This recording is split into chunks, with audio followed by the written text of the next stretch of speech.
Hello students, कैसे हैं आप सभी। और आज हम शुरू करने वाले हैं दूसरा लेक्चर क्लास 9 की फिजिक्स की। तो हमारा टॉपिक है और दूसरा लेक्चर हमारे पास है मुस्लिम scientist and there contribution in the field of physics. कि मुस्लिम साइंटिस्ट जो है या पाकिस्तानी साइंटिस्ट जो है उसने फिजिक्स में कौन से कंट्रीब्यूशन की है, उसने फिजिक्स में क्या क्या किए है, उसका फिजिक्स में क्या कंट्रीब्यूशन। तो आज की इस वीडियो में हम ये पढ़ेंगे। तो पहले हम अपनी टॉपिक को लिखते हैं मुस्लिम साइंटिस्ट। मुस्लिम साइंटिस्ट यानी मुसलमान साइंसदान। बहुत से साइंसदान हैं लेकिन तुम्हारी किताब में कुछ मेंशन किया गया है, हम उन ही साइंसदानों को यहाँ पर पढ़ेंगे। तो हमारा टॉपिक है मुस्लिम scientist and there contribution in the field of physics. तो पहले नंबर पर हमारे पास आता है याकूब किंदी। हमारे पास पहला मुस्लिम साइंटिस्ट आता है याकूब किंदी। याकूब किंदी, याकूब किंदी। अब हम इसकी डेट ऑफ बर्थ के बारे में बात करेंगे। तो इसका डेट ऑफ बर्थ है 800 एडी। 800 एडी इसकी डेट ऑफ बर्थ है।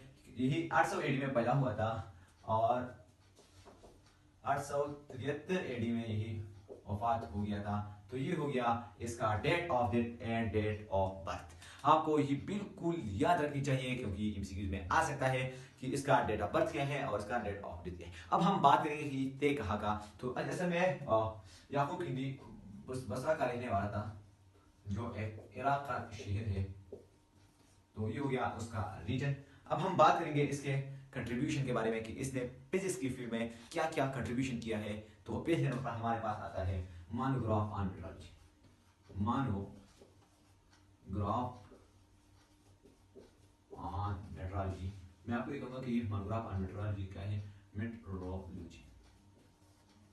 पहले नंबर पर हमारे पास आता है मोनोग्राफ और दूसरा है हमारे पास मेट्रोलॉजी। मोनोग्राफ असल में कहते हैं एक तहरीरी स्टडी, एक मुकम्मल स्टडी, एक मुकम्मल मजमून को कहते हैं। और मेट्रोलॉजी हमारे पास यहाँ पर से निकल रही है। यहाँ पर मेट्रोलॉजी यानी मेजरमेंट, जब हम लेंथ, मास, जो कुछ भी दर्ज हरारत, जो कुछ भी मेजर करते हैं तो इसको हम कहते हैं मेट्रोलॉजी। तो इसमें हम तो इस साइंटिस्ट ने, इस याकूब किंदी ने मेजर किया था। मेजरमेंट के जो फील्ड है इसमें एक मुकम्मल मजमून और तहरीरी अबूर हासिल था। उसने एक मुकम्मल किताब लिखी थी, मुकम्मल स्टडी की थी इसकी। तो ये हो गया हमारे पास मोनोग्राफ ऑन मेट्रोलॉजी। और इस फील्ड में यानी इसमें हम ग्रेविटेशन को भी मेजर कर सकते हैं। जो कुछ भी है हम इसको मेजर करेंगे। इस फील्ड में इसने जो स्पेसिफिक स्टडी किया था, इस पर स्पेसिफिक फोकस किया था, वो दो चीज है। एक है हमारे पास ग्रेविटी, एक है हमारे पास ग्रेविटी और दूसरा हमारे पास है टाइड्स।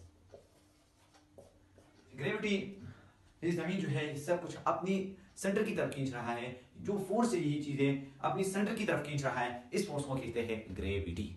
जैसे हम छलांग लगाते हैं तो हम वापस जमीन की तरफ आते हैं, तो ये हम आते हैं ग्रेविटी की तरफ, ग्रेविटी की वजह से। तो आपको ग्रेविटी बिल्कुल समझ में आ गया होगा। अब दूसरे नंबर पर हमारे पास है टाइड्स। कि ये टाइड्स क्या है। तो टाइड्स आपको मिसाल के तौर पर ये समंदर है, यहाँ पर मून है। मून भी जैसे जमीन की तरफ हम खींचे जा रहे हैं। जब हम जमीन पर छलांग लगाते हैं, जैसे अगर हम मून पर छलांग लगाए तो हम मून की तरफ मून हमको खुद की तरफ खींचेगा। तो इसी तरह जब ये मून है तो ये समंदर की जो पानी है इसे भी खुद की तरफ थोड़े थोड़े खींच रहे हैं। तो इसको हम कहते हैं टाइड। समंदर में ऐसे जो लहरें पैदा होती है इसे कहते हैं टाइड्स। और ये ग्रेविटी की वजह से जो पैदा होते हैं इसे कहते हैं ग्रेविटी टाइड्स। तो ये हो गया हमारे पास टाइड्स और दूसरा हो गया हमारे पास ग्रेविटी।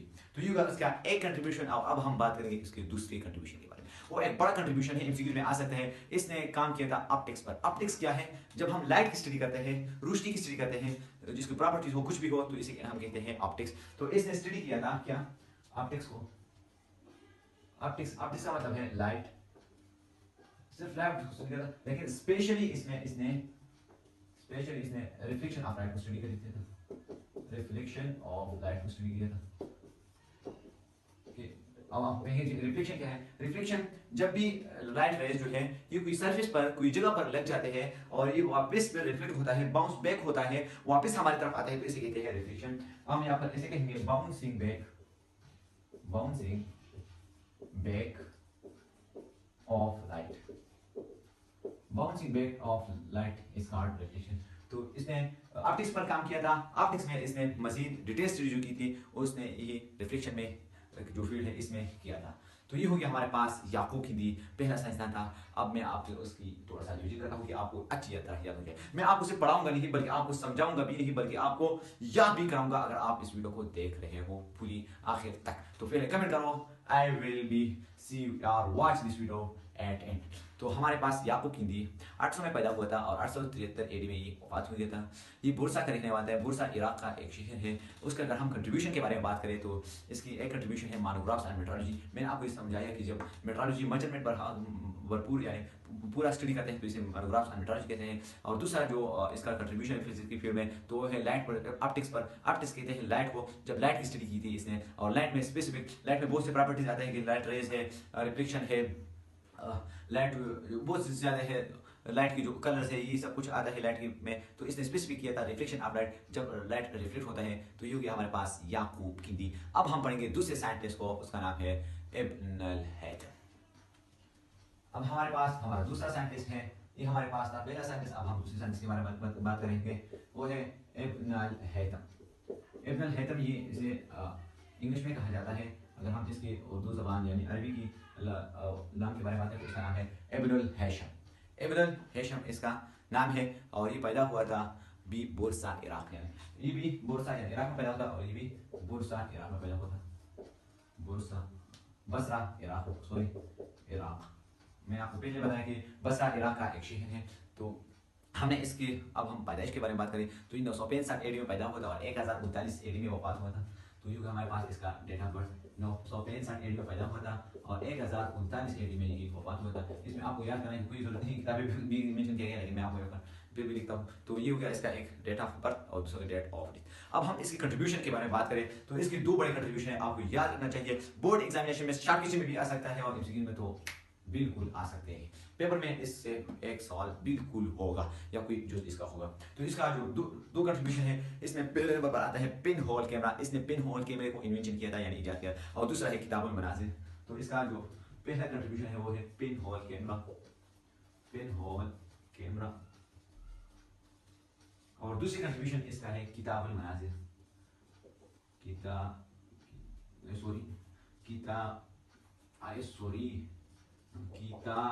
मनाजिर। ये दूसरा इसकी बुक था। मनाजिर यानी मंजर, इसमें स्पेक्टेकल्स यानी मनाजिर की भी लाइट में आता है। इसकी स्टडी की थी, इस पर इसके बारे में बात की थी। तो ये हो गया हमारे पास अल-बिरूनी। अब मैं आपको अल-बिरूनी की भी शॉर्ट कहानी सुनाता हूँ, यानी बिल्कुल शॉर्ट तरीके से आपको सुनाता हूँ। पहले ये हो गया अल-बिरूनी। अल-बिरूनी पैदा हुआ था 965 में और वफात हुआ था 1039 एडी में। ये हो गया इसका एक बर्थ और दूसरा हो गया इसका डेट ऑफ डेथ। अगर हम इसके लोकेशन के बारे में बात करें तो बसरा में पैदा हुआ था जो इराक का एक शहर है। अगर हम इसकी कंट्रीब्यूशन के बारे में बात करें तो दो कंट्रीब्यूशन है इसके, बहुत अहम कंट्रीब्यूशन है इसके। एक है किताबुल मनाजिर और दूसरा है जो इसने कैमरा बनाने इन्वेंशन किया था वो है पेन होल कैमरा। अब हम बढ़ते हैं अपने तीसरे साइंसदान की तरफ जो बहुत